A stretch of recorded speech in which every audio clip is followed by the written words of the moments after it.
Hello ndugu zangu wa Tanzania, habari zenu? Naamini kila mmoja yuko poa sana. Sasa kuna jambo moja kwanza mimi huwa najiuliza. Kuwa ndani ya CCM kunakuwa na madhara gani kwenye ubongo wa binadamu? Yaani kitendo cha kujisajili CCM huwa kinaathiri vipi ubongo wa mwanadamu?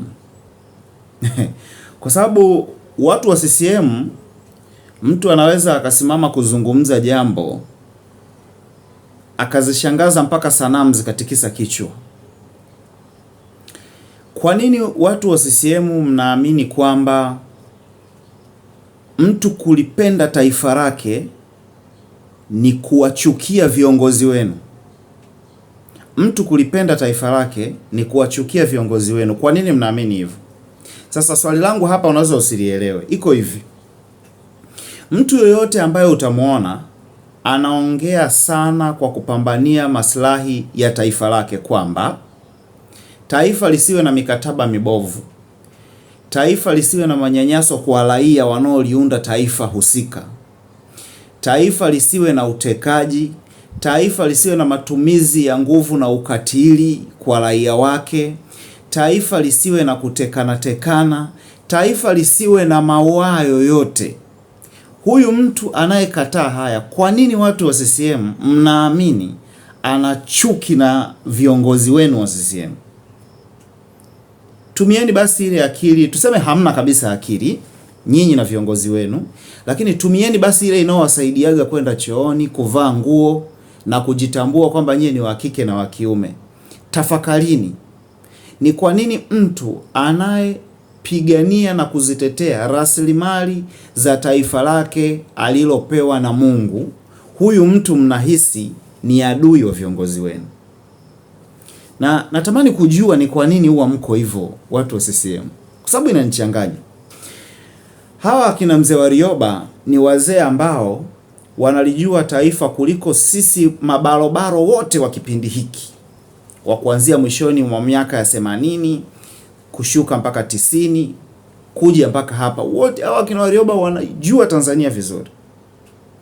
Ndio maana siku moja nimewahi kusema kitu kimoja, kwa mtindo wa maisha uliopo sasa hivi kwenye serikali hii ya watawala wa Tanzania, nina uhakika Mwalimu Nyerere angekuwepo mngemfunga, na isingekuwa ajabu, kwa sababu Kenneth Kaunda alipigania Zambia, lakini mwisho wa siku kwenye kutetea maslahi ya Zambia, rais aliyekuwepo wakati huo akamfunga, na ninyi mngemfunga hata Nyerere.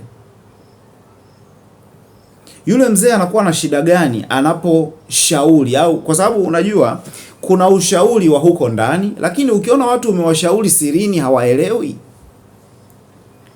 na wewe ni mtu mzima kwenye familia, utaongea mbele ya familia nzima, bwana, kaka yenu nimejaribu kumwambia mara nyingi lakini haelewi, ila kinachotakiwa kufanyika ni 1 2 3 4 5.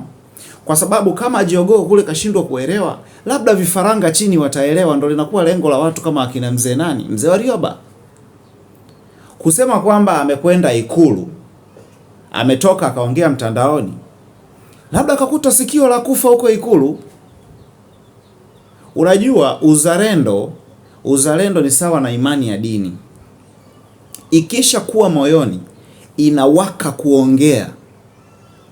Lakini mwizi, muuaji na mkiritimba, mtu mwenye ukiritimba wa aina yoyote ile, hawezi yake kuyazungumza hadharani na atachukia yanapozungumzwa. Lakini laiti kama mngekuwa ni wazalendo wa kweli, mngejua kwamba rasilimali watu ni mali ya taifa lenu, rasilimali madini ni mali ya taifa lenu, masuala ya mabandari na nini na vitu kama hivyo ni mali ya taifa lenu. Kwa hivyo mngejua hawa wanaotetea haya, hawa kweli wanalipenda taifa lao.